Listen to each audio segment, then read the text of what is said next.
This is the business news of Georgia and the world in English on TV3. I am Nugzar Ukhadze. How do you do? Members of the parliament approved the country's main financial document by voting 86 for the next year's budget and none against it. Minister of Finance Nodar Khadouri presented the corrected bill to the parliament. Its discussions proceeded in the absence of the parliament's minority members because the members of the National Movement faction walked out in protest. According to the adopted project, the state budget for 2014 will amount to 9.8 billion lari. Agriculture, healthcare, and education are named as the next year's priority sectors. President of the United States of America, Barack Obama, sent a letter to former Prime Minister of Georgia, Bidzina Ivanishvili. In the letter, Mr. Obama thanked Mr. Ivanishvili for the assistance of Georgia in Afghanistan. Further, the American president expressed the hope that his cooperation with Mr. Irakli Garibashvili, the new Prime Minister of Georgia, would be successful as well. Mr. Obama pointed out that the United States would continue its support of Georgia's Euro-Atlantic aspirations. Dear Mr. Ivanishvili, it was a pleasure to work with your government during your tenure as Prime Minister of Georgia. As you leave office, I wanted to convey my respect for the role you played in Georgia's continued democratic development and in the deepening of U.S.-Georgia relations. The accomplishments during your term, coupled with successful elections and a peaceful and democratic transfer of power, have strengthened Georgia. I want to thank you for Georgia's support of our collective efforts in Afghanistan and appreciate the significant contributions and sacrifices made by the Georgian armed forces. I look forward to working with Prime Minister Garibashvili and will continue to support Georgia's Euro-Atlantic integration as well as its sovereignty and territorial integrity. I send you my best wishes for much success and happiness in your future endeavors. The American president's letter reads, visa regime becomes tougher in Georgia. According to the amendments to the legislation, obtaining visas and illegal stay in Georgia will be subjected to strict control. In compliance with the amendments, the Ministry of Internal Affairs will control the illegal stay of foreign citizens and their deportation from the country. On the initiative of the Georgian government, amendments will be introduced to the regulations regarding granting of residence permits. Only the persons who have lived in Georgia for the last 6 years will be entitled to receive the permanent residence permits. Foreign citizens who actualize investment of as much as 300,000 lari in the country will have the right to get the investment residence permit. Governmental decree will stipulate the list of the countries whose citizens can enter Georgia without visa. Today, this list comprises a great number of countries which conduces to the potential growth of illegal residents in the country.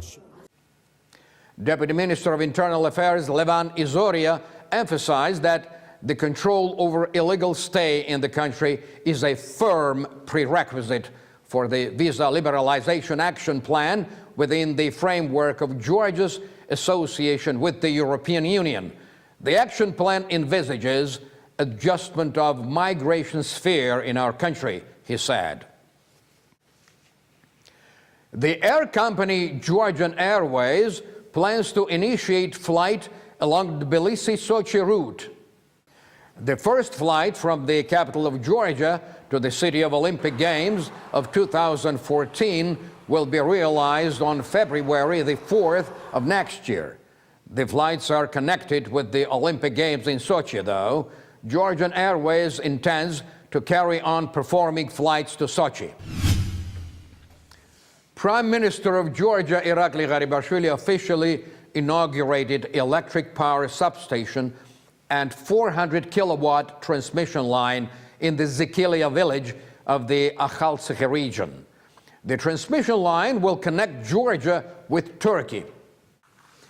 The inauguration was attended by the members of governments of Georgia, Azerbaijan, and Turkey, representative of the European Bank for Reconstruction and Development, director of KfW, the German government-owned development bank, head of the delegation of European Union in Georgia, and other officials. The substation is the integral part of the Black Sea electricity transmission line network, which was implemented by Georgian State Electro System and its affiliated company Energotrans. The Prime Minister pointed out that Georgia is the first country in the Caucasian region where the back-to-back system was implemented. By means of the new transmission line, Azerbaijan will deliver electricity to Turkey via Georgia. It will create a unified power system and enhance the potential of the export of electricity to Turkey and European countries. At the same time, it will advance the development of Georgia's power infrastructure. It is an important day for Georgia as well as for the entire region. Power policy and power safety are topical and burning issues world over. The new technologies will allow Georgian power system to realize export and import to Turkey and European countries according to international standards, concluded the Prime Minister.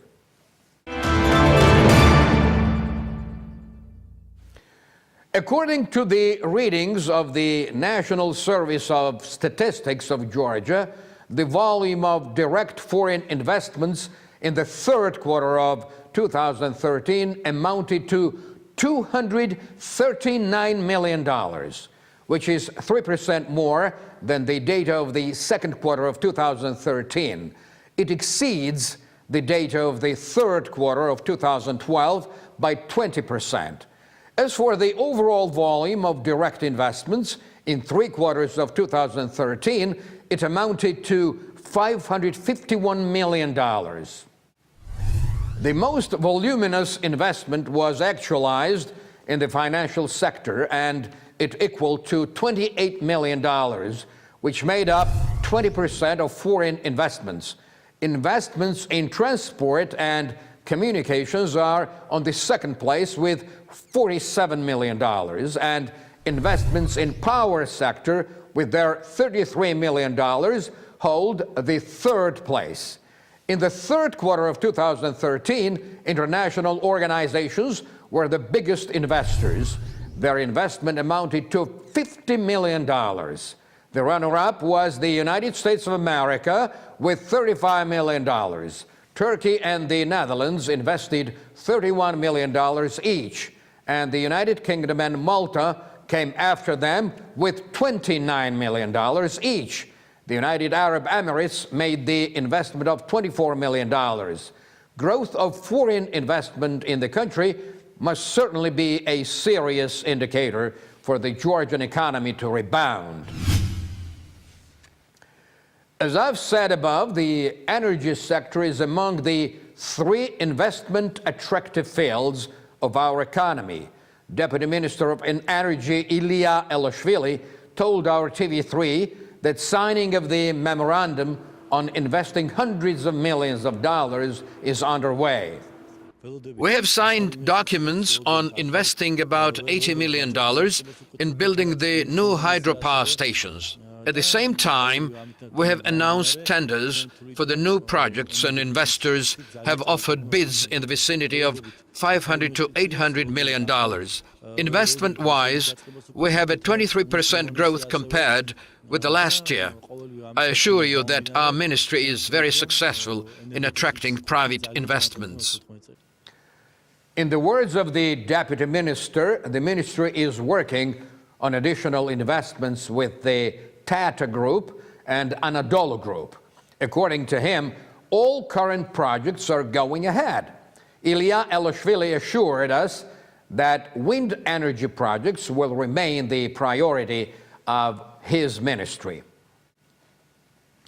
It seems that the overall volume of investments in the energy sector prompted Kachi Kaladze, Minister of Energy of Georgia, to make encouraging forecasts.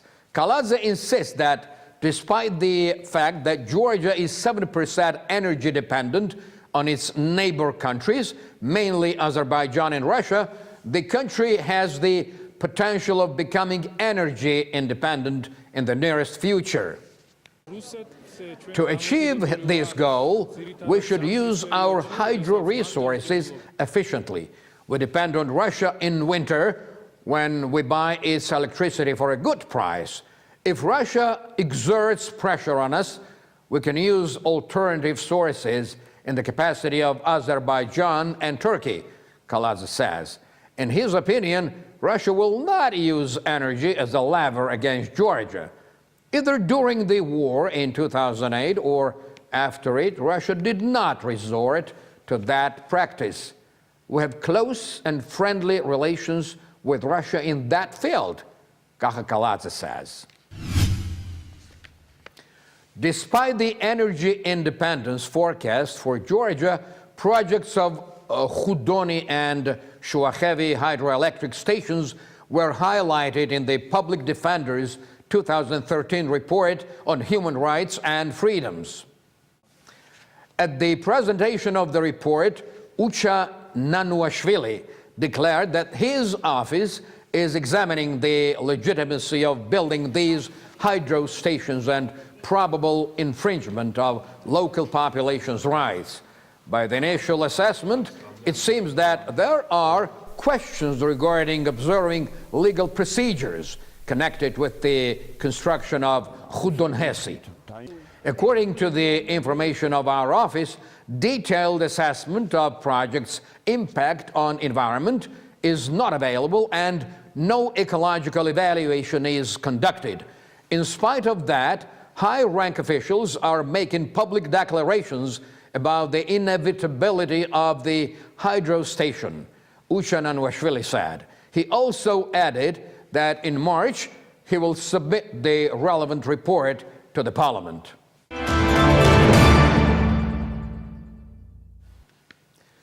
Winter is gaining force and prices of staple foods are growing. Apart from imported staples, the tendency of price rise touched local products as well. According to the traders of consumer markets, most of all, increased prices affected the impoverished segment of population. Some people ascribe price rise to the winter season, others blame it on the fall of the exchange rate of lari. Most of the traders view the increased prices calmly. They say that it is a normal phenomenon on the eve of the new year. Most probably the prices will begin to grow starting from December the 20th. And after January the 1st, they will go down, the traders say. Experts also assess the situation optimistically. They believe that prices for the foodstuff grow in unison with the growth of demand on staple products.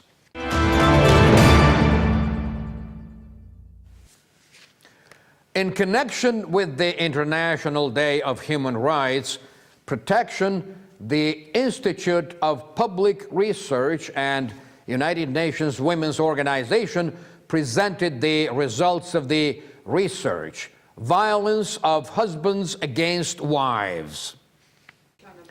The research was performed in Tbilisi, Kakheti, Samegrelo, and Zemokartli, where 1,500 respondents aged from 18 to 60 years have been polled. 77.8% of polled persons believe that violence in the family is a very frequent or quite frequent phenomenon. 9.6% believe that their friends or close acquaintances may become the victim of violence.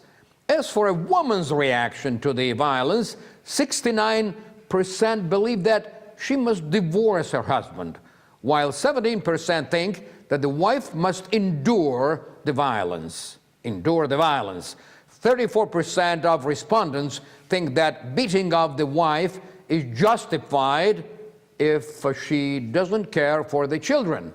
argues with the husband, is a bad cook, refuses to have intimate relations, or goes out without permission.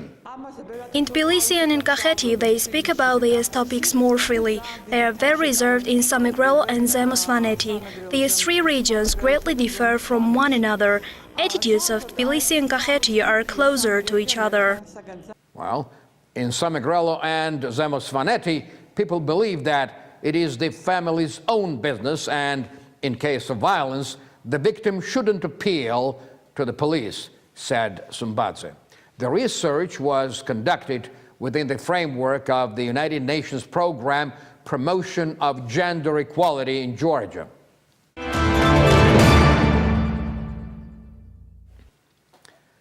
$700 million gap in the budget, internal and foreign debts, inflated national currency, minuscule rate of economic growth, tendency of increasing investment, successful tourist season, reforms in agriculture, return to the Russian market, and prospect of free and universal trade relations with the European Union.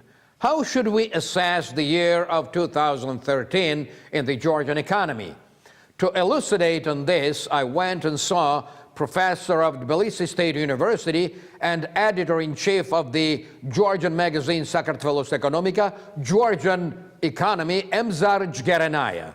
Here is what he has told me. Mr. Geranaya, thank you very much for having us here. We haven't seen each other in ages. How have you been doing? You are welcome. Thanks, fine. Okay. And how is the magazine doing? I think it's magazine's time today because Georgian economy has lots of difficulty, and we attempt send good message to for government. I understand that. Actually, we are kind of relatives, you know. Our business news and your magazine, you know, could cooperate very well. Are you ready? Totally agree with you. Absolutely. Thank you. Thank you very much. Let me go ahead with the questions now. I want to talk about Georgia's economy today.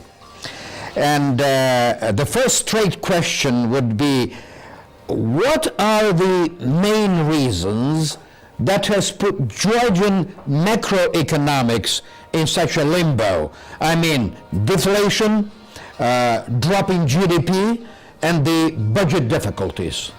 There are some crucial challenges. First, lack of consumers and investors' confidence, because after election 2012, we got eclectic power. On the one hand, Saakashvili's vertical, and on the other hand, Premier Minister's power.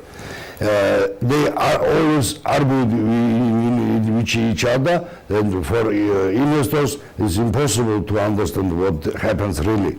Second one, elections date and constitutional articles.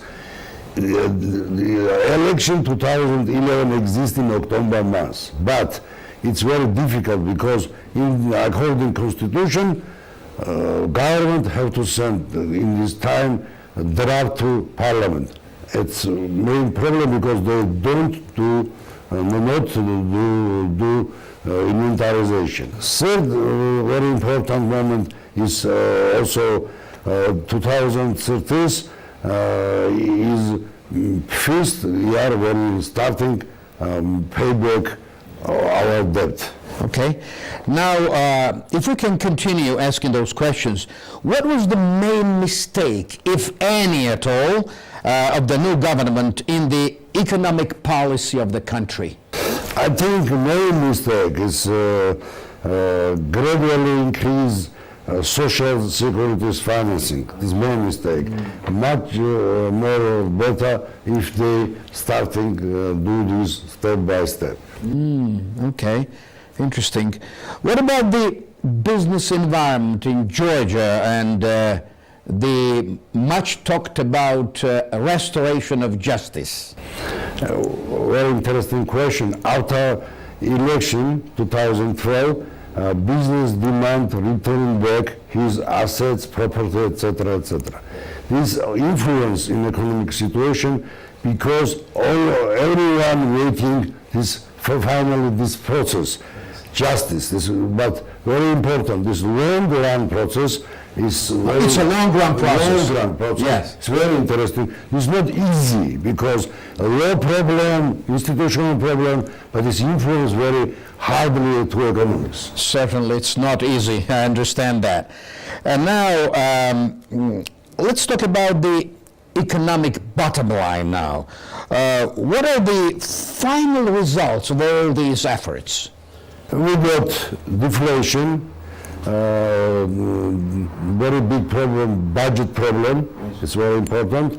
GDP growth drop, and unemployment, main problem for us. Unemployment, especially unemployment in construction business. 35,000 people still waiting new job. This is very important. Unemployment. Main results. This is the worst, the inflation and unemployment. Those are the worst things that can happen.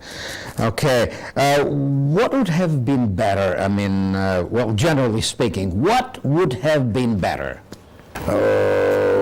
In my opinion, much more better if government make all changes step by step, evolutionary. I know, I understand. They promise. I have not heard that term, evolutionary. Evolutionary, very important. Very Not revolutionary, evolutionary, yes. Because if you increase pension fees for people in 2030s, you count this in 2040s. Exactly. Much more better increase evolutionary. Exactly. For budget also, for budget revenues, for people also, mentally problem also very important, increase evolutionary. And the worst question of all, Professor, what can we expect in 2014? Because a couple of days ago, the budget was approved by the Parliament, right? And we are always dependent on the big feature, right? And on the other hand, we are also dependent on what's happening inside the country. So how can we balance that? Main gain, I think, we know what is budget problem. Yeah. We know now what is economical problem. I see. And full inventarization and very optimum balance between capital expenditure and social expenditure is very important. Let me say it again. Optimal balance between what? Capital expenditure and social expenditure. I see. Capital expenditure and social expenditure. So it was main problem in 2016. There should be balance between yes, them. very Okay. important. We should be push economic forward. It's very important. This main problem, key problem for us. Okay, and can we expect any bottoms up? Exactly. In Really? 2015. Are you that optimistic? Yeah, sure. In 2015. That's good. 2014 the basic years, and after this, we'll step by step increase our economy, push up our business, and I think in 2014 is a crossroads Yes. for change. Old still to one, and very important, improve in business environment and improve relation between investors and Georgian So government. as a scientist, as an economist, I'm a powerful economist, you expect bottoms up. So you're more optimistic than pessimistic, right? I really see this bottoms up. Really. You see? It's the second quarter 2004. So it'll return and go up. Yeah, sure. Thank you so much, Professor. It was wonderful, and hopefully we see each other again. And I truly rely on your cooperation because we are younger than your journal, but I think we'll grow too. Thank you. Thank you very, very much. Well, if a specialist like Professor Emzar Geranaya is optimistic about the future of this country's economy, then we all have a good reason to be even more so, haven't we?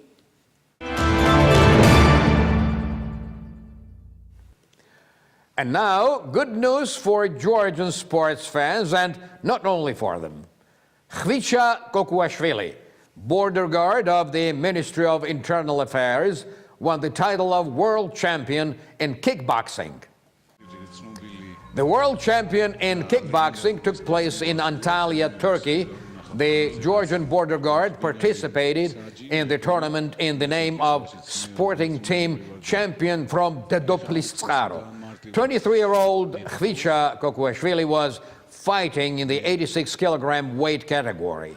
He won 4 fights, 3 of them with knockouts. Georgian border guard defeated Danish, Turkish, Algerian, and Croatian athletes and won the title of the world champion. That's all this evening. Thank you very much for watching the business news of Georgia and the world in English on TV3.